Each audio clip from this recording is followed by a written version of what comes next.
guys didn't have Yale and Duquesne? You had Duquesne? Of course you did. How about you had Yale too? I did not. Yeah. I had Grand Canyon, though. You had Grand Canyon? You guys know what you're talking about. You guys want to talk about football? Let's do that. All right, let's talk football. Today was a busy day for us. Obviously, we had a number of different opportunities for us to go against each other. I thought our guys did a really good job of, controlling, what they could control out there. I mean, you're competing against each other for, in the instance, I think today that the way it was scripted, almost 45 minutes of, competitive work. I thought our guys really showed, really good emotional control and maturity in the way they competed today. So I was really pleased with that from a practice standpoint. And we got a lot of work done. So the evaluation process for us will be really good. I mean, we'll have really good film to watch, to evaluate. Allows us now to almost halfway done, really begin to, look at, where we have to strengthen ourselves, the developmental issues that we need to continue to work towards and be a more complete football team. So today was a really good day from that perspective. I think the identity is starting to kind of show itself. I think, this is going to be much more that the sum is going to be greater than any one of the parts of this team, which is great. I think that there's going to be a lot of players that will play and take an important role in the team, but we're going to need everybody. And so days like today, as a head coach, you get an opportunity to kind of really good sense of where your team is, and I think that that's what happened today. So those are my opening comments, and take questions. Coach, with Sage Ryan seems like maybe at the safety, and I guess Major would be playing the star. Is that right? Just kind of how does the star shape what y'all can do in the secondary or want to do in the secondary, and how is those positions looking at this point in the spring?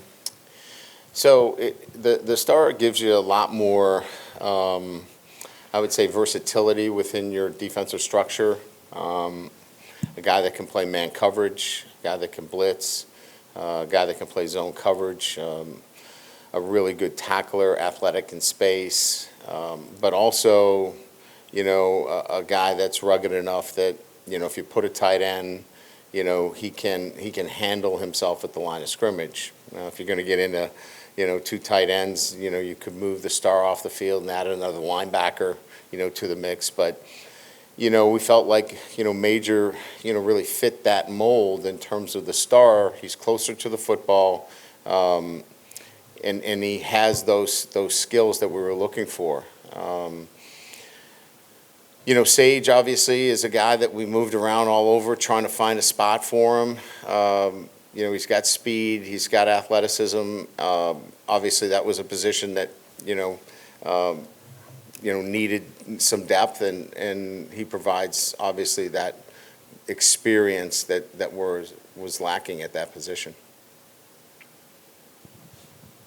Last year when you spoke of Malik, you spoke of like a seriousness or attention to detail that like he really used to elevate his game. Are you seeing something similar with Chris this year now that he's healthy? I think, the way that I would describe it is that, those guys, when guys move on, it kind of, it thrusts you into, that position of need, leadership, whatever words you want to call. And he now knows that the mantle has been passed to him and it's his time. And I think he's really done an outstanding job of, being the next wide receiver up at LSU. He's had a really good spring. He's been, and I think I would evaluate him as somebody that has been consistent. Every day he's gone out there and practiced at a high level, and he's developed a consistency at that position that I think at times maybe you could argue that he was, lacked consistency, whether he was hurt or whether he would drop a ball. We haven't seen any of that, and good for him. I guess the edges are something that really has stuck out too in these first couple practices. Just how have you seen some of these defensive ends and guys progress, just in terms of rushing the passer and getting and what you guys want to do with your defense this year? Well, again, I think, the maturity level of Deshaun Womack, the health of Deshaun Womack. Remember now, he was, he wasn't part of spring and then, had shoulder surgery and was coming off of shoulder surgery. And I just think in the weight room, physically developing, having a year to kind of understand what it takes to be in college has put him in a really good position. He's got a chance to be an elite pass rusher. Certainly we've seen what Braden Swinson can do as a pass rusher. Both of those guys, we believe, can be top players at the edge position in the SEC. And, clearly we're moving big ends around as well. Savion is doing a great job, but he's not necessarily an edge as much as he's playing a little bit of a 4 technique, so he's a B-gap player, but he's got great flexibility for us. He's long, he's athletic, and he can also play inside, so it gives us great flexibility when you have a guy like him as well. Hey, Coach, Will Campbell and Emory Jones, starting since they were freshmen, now they're entering that junior season where leadership really emerges. How good do you feel about having those two guys leading your team into this season? Yeah, so I think this is the year that we really put a lot more emphasis on them to be involved in our offensive structure in terms of schemes. No longer is this about just, we got 2 really good young tackles. We want to be able to take advantage of, their actual ability in the schemes. And you probably saw us moving them a lot more, pulling them, getting them involved in our offensive structure a lot more. And so I think in year 3, knowing that we have, 2 outstanding tackles, let's get them involved in our run scheme. And so there's been a lot more pin and pull, a lot more outside zone, and that's to feature both of those guys in particular. Hey, Coach, over here. What stood out today was the defensive backfield. They seem to be very active, and you've seen a lot of the veterans and also the younger guys such as Deshaun McBride and PJ Woodland stand out. How do you see the defensive backfield moving forward, and what do they need to improve on? Yeah, I think we've got a lot of good young players there that, are playing better and better. But, I think the guys that played for us last year are improving as well. Toviano, Stamps, I think that they're improving at the level that is necessary for us. You mentioned a couple of the freshmen. I just think there's a lot of good young talent. They're being coached. I think Coach Owen's doing a great job with the safeties. I think that they're very active and very much involved in what's going on. Jordan Gilbert gives us a veteran player back there. So I think there's a nice collection of some veteran players, some younger players. Same thing at the cornerback position. I think it's just a natural selection of younger players and some guys with some experience that we finally have. As I said, I think the sum is going to be much more about what this team is than any one individual. I don't know that there's going to be one corner. I think it's going to be 2 or 3 corners at a particular position. I don't know there's going to be one safety. I think it's going to be 2 or 3. So I think you're going to just see a lot of guys that are going to be competing and helping us instead of, it's just one star at one position, one superstar. And I think that's a good thing. Similar to your answer to Jacques' question, a little bit more 12 personnel, are you getting to a point in your tight end room now where you can do a little bit more, expect more of them? Yeah, I think it's going to be part of our offense. I think we're still searching a little bit. I think our focus really in this first 6, 7, practices has been, the run game more so than formationally. I think we'll get more into the formations on the back half of our spring now. We really wanted to lay down the tracks for the run game because, as you know, I mean, our run game was Jaden Daniels. I mean, and so we're moving in a different direction. I wanted to make sure that we spent the appropriate amount of time of the kind of running game that we want to have and need to have going into the fall. So it's been less formation driven and much more about the play selection. And I'm pleased with what I saw today. And then I think we'll get into more of the 2 tight ends or multiple formational looks in the back end of this spring. Coach over here, Bo Bordelon, Tyree Adams, seems like those guys have been getting a lot of reps too. Yeah. Behind those guys. What have you seen from those two? Just really filled. Yeah, we just felt like, we got to get these guys into the action. I mean, one injury or, one ankle that these guys need to play, and they've been around, and we think they're talented players. We just got to get more reps. We know what we've got with those two that we talked about in Emery and Will. I don't know that we need to run them every rep in the spring. So, I think Brad's done a really good job of getting those guys many, many more reps. And I think it's a good thing for us to build that kind of, key backup, if you will, where there's a couple of positions I think we need key backups. And the other one that we're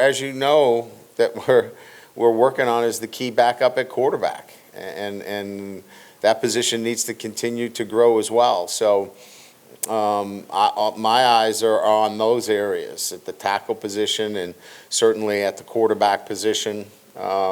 We need some key players at those positions. I'm really pleased with the wide receiver group. I think there's 7 guys there that are going to make up for the loss, of 2, elite players. And those 7 have done a really nice job for me in terms of what they've done, the first half of this spring. We need to see more from the key player at the quarterback position and certainly at the tackle position. Hey, Coach, you mentioned the quarterbacks just then. From a leadership standpoint, what have you seen so far this spring from Garrett? Well, he's a natural leader. He was a leader last year. Even though he didn't start for us, he was seen and regarded as somebody well-respected and as a leader. He has the ears of everybody on the offense. Look, he backs up what he does by deed. I mean, if he says he's going to do something, he does it. And he holds others accountable. He's got a SWAT team that's always at the top in terms of point production each week. He's a guy that, backs up what he does. And guys follow guys that mean what they say and do it. And I think that's, the ultimate respect is that those guys listen to him.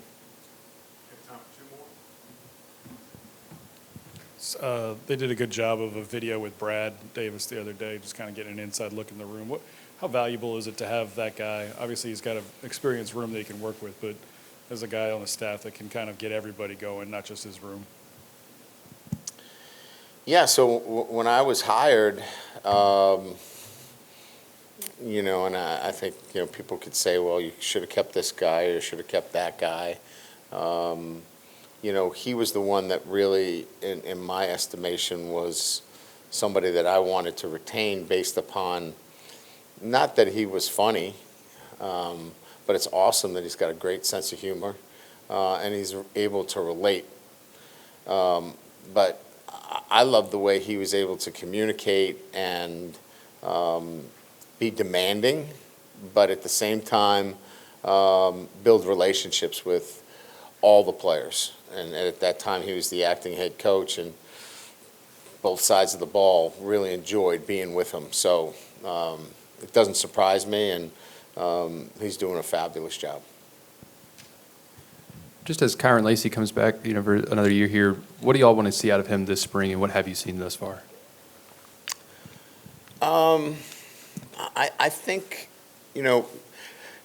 Kyron had, times where, he could get distracted a little bit. I just think a single-minded focus, in terms of doing his job every single day. It's not physical in any way. I think he's extremely gifted as a football player. But I think the elite players, have such a single-minded focus in terms of what they do and how they do it, that when they hit that practice field, it's all business. And I've seen a big change in the way he approaches practice. It's so different than when it was last year. I think he was the third man, and he's not that. He's the guy, and he handles himself that way. Thank you. Yeah, I mean, we haven't gotten much information over the last month because of where he is.